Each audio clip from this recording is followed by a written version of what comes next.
السلام عليكم ورحمة الله تعالى وبركاته جماعة كسندا وديال meel kasta oo dunida nagala socotaan waa habeenimo Jimcaha bisha June ay sii galayso 7 sanada 2024 qodobada barnaamijkeena ku maqli doontaan waxaa kamid ah dowladda Soomaaliya oo waraaq sir ah u dirtay dowladda federaalka ee dalka Itoobiya waxa xogaha markaasi warqadaasi ku qornayaan eegi doonaa iyo waliba arrimo la yaab leh oo markaasi dowladda Soomaaliya ay ka codsanayso Itoobiya iyo waliba wadamo markaasi u dhaxeeyay labada dhinac oo ay dowladda Soomaaliya markaasi ka codsanayso arrimo kala duwan oo ku aadan dalkaasi Itoobiya haddaba iyadoo la ogyahay dowladaha Itoobiya iyo Soomaaliya halka ay kala taagan yihiin dhanka markaasi diblomaasiyadda iyo waliba siyaasadaha kala duwan ee labadaas wadan oo kala leexday marka bilihii ugu dambeeyay ama bilowgii sanadkanba kadib markii Soomaaliland iyo Itoobiya ay heshiis safgarada wada gaadheen haddaba maxay tahay markaasi codsiga ay dowladda Soomaaliya u dirtay dowladda federaalka ee wadanka Itoobiya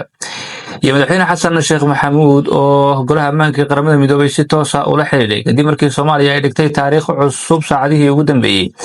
Soomaaliya ayaa 50 sano kadib waxay ku fadhiisanaysaa kursi golaha ammaanka qaramada midoobay ka tirsan waxaana ay ka mid noqonaysaa 15 wadan ee markaasi golaha ammaanka qaramada midoobay ku jira waxaana guud ahaan markaasi ay noqonaysaa Soomaaliya kursi aan joogto ahayn balse waxa Soomaaliya markaasi ay ka mid noqonaysaa wadamada tirada yar ee fadhiisanaya kursigaasi haddaba madaxweyne xasan sheekh maxamuud ee saacadihii ugu dambeeyay waxa uu si toos ah ula hadlay marka golaha ammaanka ee qaramada midoobay iyo waliba hambalyo uu diray shacabka Soomaaliyeed iyo qaar ka mid ah wadamada Geeska Afrika iyo qaaradda Afrikaba oo Soomaaliya sidoo kale u soo hambaliyay eegi doona iyo waxa sidoo kale wararka caawan idin hayno kamid ah kuleyl daran oo laga soo sheegay magaalada Hargeysa ee caasimadda Somaliland oo la soo tilmaamay in markaasi kuleylku halkii ugu darnaa u gaaray iyadoo la ogyahay in wadanka India markaasi boqolaal qof ay u geeriyoodeen kuleylkaasi daran dartii haddaba Somaliland iyo magaalada Hargeysa ee caasimadda heerkaasi ma gaadhayaan eegi doonaa iyo waliba saacadihii ugu dambeeyay markaasi qoraallo kala duwan oo laga sameeyay arrimahaasi qodobadas iyo qodobo kale faahfaahsan ee barnaamijka ku maqli doontaan saaxiibayaal soo dhawaada aan ku bilownay waxa wararka soo baxay ay tilmaamayaan in dowladda federaalka ee Soomaaliya markaasi u dirtay dowladda Itoobiya fariimo iyo sidoo kale qoraallo kala duwan oo ay ku codsanaysay labada dhinac inay wada hadlaan haddaba madaxweyne xasan sheekh maxamuud iyo xukuumaddiisa oo la ogyahay halka ay kala taagan yihiin dowladda Itoobiya isla markaana ra'iisul wasaaraha wadankaasi Itoobiya Abiy Ahmed mar uu hadlay uu sheegay in isagu uu ogol yahay dhankiisa wada hadal iyo waliba in labada dhinac ay wada fadhiistaan balse dowladda Soomaaliya ay diidan tahay ka hor inta aynan ka tanaasulin markaasi heshiiska ay wada gaareen Soomaaliland iyo Itoobiya inay la fadhiisanaynin ama aynan miiska wada xaajoodka isugu tagayeen labadaas dhinac waxaana guud ahaan la tilmaamay in dowladda federaalka ee Soomaaliya wadamo markaasi u dhaxeeya labada wadan ee Soomaaliya iyo Itoobiya ay ka codsatay inay markaasi wada kulansiiyaan Abiy Ahmed iyo madaxweyne xasan sheekh maxamuud iyo in waliba lagu qanciyo markaasi Abiy Ahmed inuu ka tanaasulo heshiiska safgaradka ee uu la gaaray Somaliland xogta markaasi warqadan ku qoranaya sidoo kale la tilmaamay inay tahay mid muujinaysa dowladda Soomaaliya inay wax walba u ballan qaadayso dowladda markaasi dalka Itoobiya haddii ay ka laabato heshiiska safgaradka ay wada gaadheen labada dhinac waxa saacadihii ugu dambeeyay baraha bulshada la wareejinayay warqadan oo la sheegay inay dowladda federaalka Soomaaliya ku dalbanayso dhexdhexaadinta Itoobiya sabab la xiriira ciidankeeda markaa ku sugan gudaha Soomaaliya warqadan ayaa waxaa lagu sheegay in Soomaaliya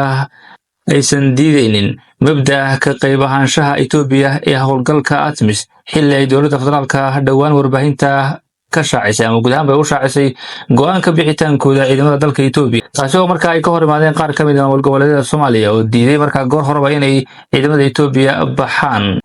waxaana guud ahaan la tilmaamay qaar ka mid ah warbaahinta ayaana saacadihii ugu dambeeyay waxay qorayeen waraaqaha si kala duwan ee dowladda Soomaaliya la wadaagtay markaa Itoobiya Soomaaliya ama dowladda federaalka ee Soomaaliya waxa ay markaa doonaysaa in dowladda Itoobiya ay dhinac walba ka soo gasho si loogu qanciyo Abiy Ahmed inuu ka noqdo heshiiskaasi haatan waxay ka soo gashay dhinaca ATMIS iyo waliba kamid ahaanshaha guud ahaan ciidamada wadanka Itoobiya ee howlgalkaasi Itoobiya sharaf ay u tahay marka koowaad marka labaadna waxa ay u noqonaysaa guud ahaanba in dowladda Itoobiya dhaqaale markaasi ay ka hesho ciidamadaasi ka maqan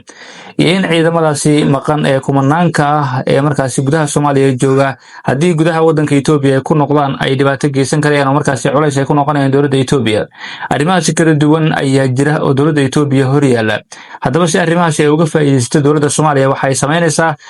inay markaa dowladda dalkaasi Itoobiya u bandhigto inay guud ahaanba ay aanay diidanayn inay howlgalkaasi kasii mid ahaadaan balse in dhinaca kale ay isaga baxaan marka heshiiska ay la gaadheen Somaliland. Waxaa dowladda Soomaaliya ay tusayaan markaasi Itoobiya inay halkan uga faa'iido badan tahay oo gudaha markaasi faa'iidooyinka ay ku qabto dowladda federaalka ee Soomaaliya iyo marka la isku barbardhigo faa'iidooyinka ay ku qabto Somaliland inay Soomaaliya uga badan tahay iyo markaasi doonaysa inay tusto. dhinaca kale waxay noqonaysaa xujo adag oo la hordhigayo maamulka Abiy Ahmed oo dowladda Soomaaliya markaasi ay xilligan hordhigayso. si kastoo ay ahaato markaasi dowladda Soomaaliya ayaa waxay codsatay in dalabkan uu yahay markaasi midkii ugu dambeeyay ee dowladda Itoobiya ay u dirayso isla markaana ay ku codsanayso in wada hadal laga galo xaaladaasi aynan diidanayn dowladda Soomaaliya marnaba xal diblomaasiyadeed in labada wadan ay wada gaaraan. Itoobiyana markaasi aysan si gaar ah u colaadinayn ama aynan u nacbayn balse arrimaha ay ku kacday yihiin kuwa aan la aqbali karin waa sida dowladda Soomaaliya ay hadalka u dhigaysay. warqadda waxaa sidoo kale ay dowladda Soomaaliya mar ay ka jawaabayeen ay tilmaameen ama guud ahaanba hadaladoodii ka mid ahaa warqaddan meelaha la wareejinayo ma aha mid sax ah ay noo sheegeen mas'uuliyiin dhowr ah oo aan wax ka weydiinay arrintan. warqaddan ay markaasi been abuurka ku tilmaantay dowladda Soomaaliya ayaa waxaa Tanzania looga dalbanayay inay wada hadallo u furto Soomaaliya iyo Itoobiya si looga hadlo markaasi dib u eegis lagu sameeyo ciidamada Itoobiya ee ku sugan gudaha dalka isla markaana ay labada wadan uga wada hadlaan si looga fogaado in uu dhaco firaaq markaasi dhanka ammaanka ayaa lagu yidhi warqadaasi. sidaad la socotaan waxaa xumaaday xiriirkii diblomaasiyadeed ee u dhexeeyay Soomaaliya iyo Itoobiya kadib markii ay Itoobiya ay markaa heshiis la gashay maamulka Somaliland isla markaana ay kala saxiixdeen heshiis sharci darro ah. si kastaba ha ahaatee dowladda federaalka Soomaaliya ayaa garwaaqsan doonta doorka muhiimka ee ciidamada Itoobiya ay ku leeyihiin la dagaalanka shabaabka ayaa lagu yidhi warqadan markaasi wareegaysa baraha bulshada ee saacadihii ugu dambeeyay la soo bandhigay. dowladda Tanzania la sheegay inay u dirtay Soomaaliya oo ay ugu talagashay inay markaa ay labada dhinac dhexdhexaadiso. dowladda markaasi Tanzaniana loo diray oo ay ugu talagashay markaasi dowladda federaalka ee Soomaaliya bal in ay markaasi war ka keento Abiy Ahmed ama guud ahaanba ay markaa xal ka keento uu ku baajin karayo ciidamadiisa oo ay kusii joogi karayaan Soomaaliya isla markaana isaguna uu kaga soo laaban karayo heshiiska uu la gaadhay markaasi Somaliland. haddaba falanqeeyaasha caalamiga ayaa waxay tilmaameen ama guud ahaanba ay sheegeen in markii hore dowladda Soomaaliya markii ay shaacinaysay go'aankeeda ku aadan in ciidamada waddanka Itoobiya ay baxaan inay ahayd qorshe ay ku doonaysay in dowladda Itoobiya ay cadaadis ku saarto si ay markaasi heshiiska isafgaradka Somaliland Itoobiya wada gaadheen uu khalkhal u galo ama ay dowladda Itoobiya uga soo noqoto.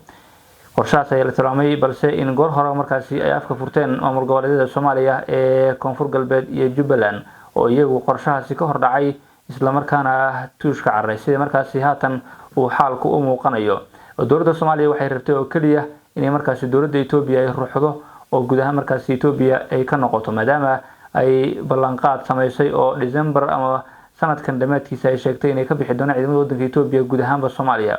oo haddii Soomaaliya ay soo saarto warqad markaasi loo diro guud ahaanba UN-ka ama markaasi wadamada dunida ee qaramada midoobay oo haatan Soomaaliya ay ka mid noqotayba golaha ammaanka haddii ay waraaq u dirto golaha ammaanka oo ay ku codsanayso in ciidamada Itoobiya ay isaga baxaan guud ahaanba marka Soomaaliya waxay ku khasban tahay Itoobiya in ciidamadeeda ay la baxdo waqtiga kama dambaysta ee loo qabtay ee dowladda Soomaaliya ay u qabatay.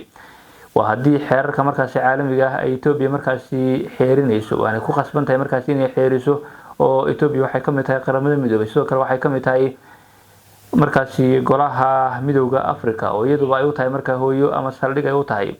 marka xeerarka u yaala markaasi ururadaas ay ka tirsan tahay ama labada wadan ay ka tirsan yihiin ayaa dhigaya in markaa guud ahaanba ay aqbasho xeerarka markaa arrimahaasi muujinaya. haddaba isku soo duubo dowladda Soomaaliya xilligan markaasi Itoobiya ma ka soo laaban doonta heshiiska safgaradka ay la gaadhay Somaliland oo la doonayo haatan in markaasi loo rogo heshiis rasmi ah iyadoo uu markaasi u soo weecanaysa dhanka Soomaaliya maadaama Soomaaliya ay shuruud adag xilligan hor dhigtay. Tanzania lama oga markaa arrinkaas waxay ka qaban karayso oo Tanzania waxba kama qaban karayso markaa guud ahaanba